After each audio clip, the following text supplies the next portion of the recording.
Hi folks, Dan and Bob here, back in Sauriarium, and today we have Styracosaurus arriving, as you can tell from the card.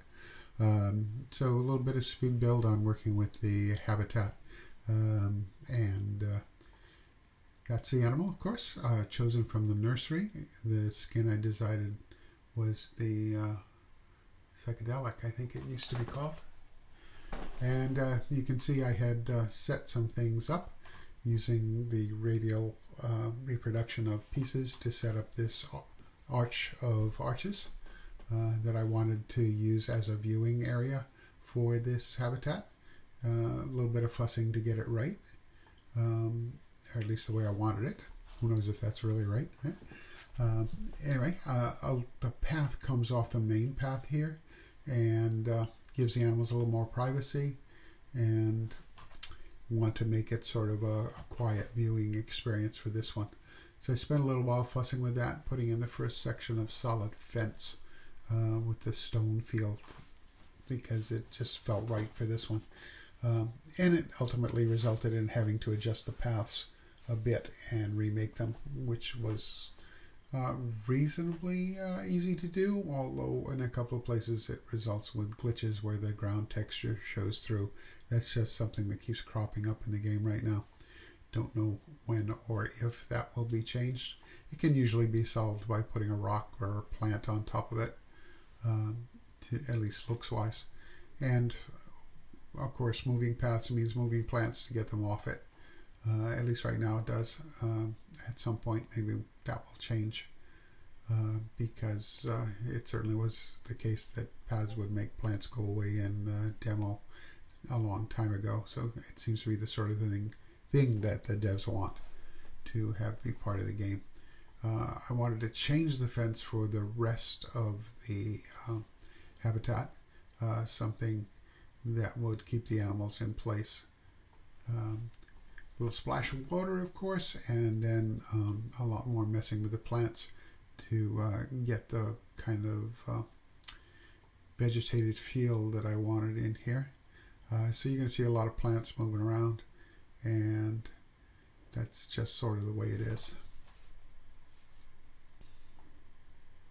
So I'll try to make that go a little bit faster, and try and amuse you with what I'm going to babble about.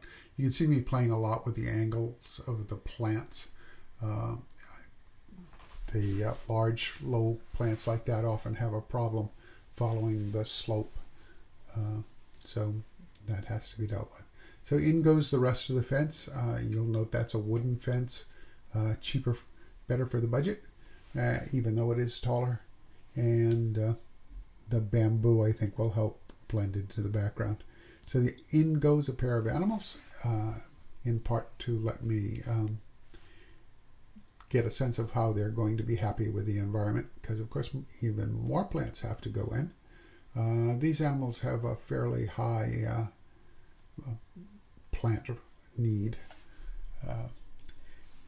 so I wanted it to be kind of jungly, even though there are officially temperate plants like the bamboo in there. And the animals are okay with that. But bamboos grow in lots of different environments. Excuse me. So I took a chunk of the fence out there, and now I have to pull the plants out because I wanted to add a shelter building for the animals. And that I wanted it to be reasonably concealed, at least not right in the faces of the guests. So you can see the extension there where I will have to put the building. Unfortunately, I lost or misplaced the video of building the building. You can see I've colored it with something close to the no-see-um green to help it blend into the background, because when I did check, it turned out that you can pretty much see it from the viewing platform, which of course has a roof now, and some trim work, which has a glitch I see I need to fix. And there's a donations bin in now and information screen, and give you a sense of what it's like for the guests to come in and come to see the animals. So let's go. We'll take our turn along the path here, and so far I haven't seen any animals out the window there. I don't know where they're hiding on us, but gives you sort of the real world zoo experience. So we've gone through the viewing area. We still haven't caught one, but let's see, slide over here, see if we can find somebody. We're still more or less on the path, but it's the non-covered portion. There's one, been hiding behind the foliage. Yeah, so this is also off the main path, but not a covered area for viewing. But we do have another information sign and donation bin out here. There's the guy we caught. So there is sort of a glimpse into the habitat without being in the formal viewing area, and we still got it covered for our park's income. So a little bit overhead, and give you, because of course it's time to do the thing you need to do for all your animals, which is make sure that they don't poop all over the place and have the exhibit get dirty and lower its rating and end up with you having not enough income to support your dinosaurs. And supporting the dinosaurs is what we want to do. So these shots are also giving you a sense of how big it is. So let's take a quick look inside the care building. This first block was intended to be a pass-through for future builds, and then inside the keeper area with separation by the pillars from the animals, and out through the opening into the exhibit proper. So we'll pop up and pop over to the other side, and of course the devs sort of gave us a hint that we were going to need individual hay areas for the animals because they don't want to share right now. So I plopped in 5 to give them a choice.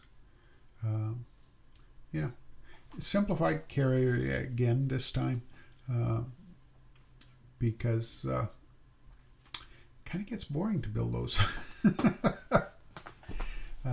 So that's a sense of how it is in the park and where it fits with things. You can probably see I've put some bridges and more plants in over there in that round loop that used to have nothing.